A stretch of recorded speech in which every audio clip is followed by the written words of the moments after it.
ಕೇರಳ ರಾಜ್ಯದಲ್ಲಿ ಶಿಗೆಲಿಯಸಿಸ್ ಸೋಂಕು ಹರಡ್ತಾ ಇದ್ದು ಆತಂಕ ಹೆಚ್ಚಿಸಿದೆ. ಈಗಾಗಲೇ ಶಿಗೆಲಿಯಸಿಸ್ ಸೋಂಕಿಗೆ ಕೇರಳ ರಾಜ್ಯದಲ್ಲಿ ಮಗು ಒಂದು ಬಲಿಯಾಗಿದೆ. ಶಿಗೆಲಿಯಸಿಸ್ ಅನ್ನೋ ಸೋಂಕು ಕೇರಳಂನಲ್ಲಿ ಹರಡ್ತಾ ಇದೆ. ಶಿಗೆಲಾ ಎಂಬ ಬ್ಯಾಕ್ಟೀರಿಯಾದಿಂದ ಕರುಳಿಗೆ ತಗುಲುವಂತಹ ಸೋಂಕು ಇದು. ಒಂದು ಬ್ಯಾಕ್ಟೀರಿಯಾದಿಂದ ಕಲುಷಿತ ನೀರು ಆಹಾರದಿಂದಾಗಿ ಹೆಚ್ಚು ಹರಡ್ತಾ ಇದೆ ಈ ಸೋಂಕು.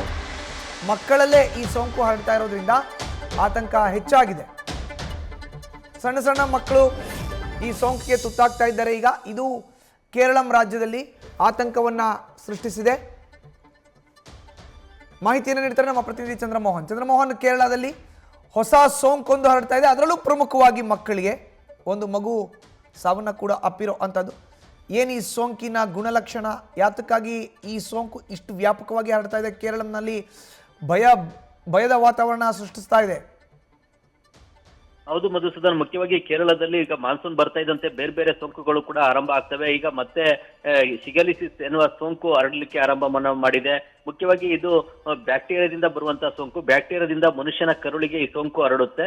ಬಳಿಕ ಅವರ ಆರೋಗ್ಯದಲ್ಲಿ ತೀವ್ರವಾದಂತಹ ಕುಸಿತ ಕಂಡು ಬರುತ್ತೆ. ಮುಖ್ಯವಾಗಿ ಈ ಒಂದು ಸೋಂಕಿನಿಂದ ಉಂಟಾಗ್ತಕ್ಕಂಥ ಲಕ್ಷಣಗಳು ಏನೇನಂತಂದ್ರೆ ಸುಸ್ತು, ಬೇದಿ ಮತ್ತು ದೈಹಿಕ ಆಯಾಸ, ಈ ರೀತಿಯಾದಂತಹ ಲಕ್ಷಣಗಳು ಕೂಡ ಕಂಡು ಬರ್ತವೆ.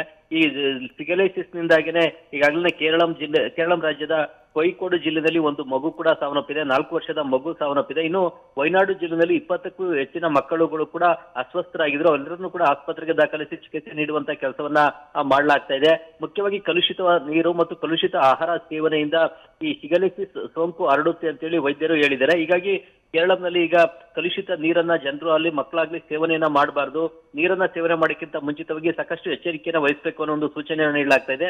ಮತ್ತು ಆಹಾರ ಸೇವನೆಗಿಂತ ಮುಂಚಿತವಾಗಿ ಅದು ಕಲುಷಿತ ಆಗಿದೆಯಾ ಇಲ್ವಾ ಅನ್ನೋದನ್ನು ಕೂಡ ಪರಿಶೀಲನೆ ಮಾಡಿಕೊಂಡೇ ಸೇವನೆ ಮಾಡಬೇಕಾದಂತಹ ಪರಿಸ್ಥಿತಿ ಇದೆ. ಈ ಕಲುಷಿತ ನೀರು ಮತ್ತು ಆಹಾರ ಸೇವನೆಯಿಂದನೇ ಈ ಬ್ಯಾಕ್ಟೀರಿಯಾಗಳು ಮನುಷ್ಯನ ದೇಹವನ್ನ ಪ್ರವೇಶವನ್ನ ಮಾಡ್ತವೆ. ದೇಹವನ್ನು ಪ್ರವೇಶ ಮಾಡಿ ಈ ಶಿಗೆಲಿಸಿಸ್ ಸೋಂಕು ದೇಹಕ್ಕೆ ಹರಡಲಿಕ್ಕೆ ಕೂಡ ಕಾರಣ ಆಗುತ್ತೆ. ಆ ಕಾರಣಕ್ಕಾಗಿನೇ ಈ ಶಿಗೆಲಿಸಿಸ್ ಸೋಂಕಿನ ಬಗ್ಗೆ ಜನರಲ್ಲಿ ಜಾಗೃತಿ ಮೂಡಿಸುವಂತ ಕೆಲಸವನ್ನು ಕೂಡ ಈಗ ಕೇರಳ ರಾಜ್ಯದ ಆರೋಗ್ಯ ಇಲಾಖೆ ಕೂಡ ಮಾಡ್ತಾ ಇದೆ. ಒಂದ್ ಕಡೆಯಲ್ಲಿ ಕೇರಳದಲ್ಲಿ ನಿಪಾ ಸೋಂಕು ಕೂಡ ಹಿಂದೆ ಹರಡಿತ್ತು. ಈಗ ಮತ್ತೆ ನಿಪಾ ಸೋಂಕು ಬರುವಂತಹ ಭೀತಿ ಕೂಡ ಜನರನ್ನ ಕಾಡ್ತಾ ಇದೆ. ಮತ್ತೊಂದು ಕಡೆಯಲ್ಲಿ ಶಿಗೆಲಿಸಿಸ್ ಸೋಂಕು ಕೂಡ ಈಗ ಜನರಲ್ಲಿ ಭಯ ಮತ್ತು ಭೀತಿಯನ್ನು ಕೂಡ ಉಂಟು ಮಾಡಿದೆ. ಮಧುಸೂದನ್, ಧನ್ಯವಾದ ಚಂದ್ರಮೋಹನ್ ನಿಮ್ಮ ಮಾಹಿತಿಗೆ.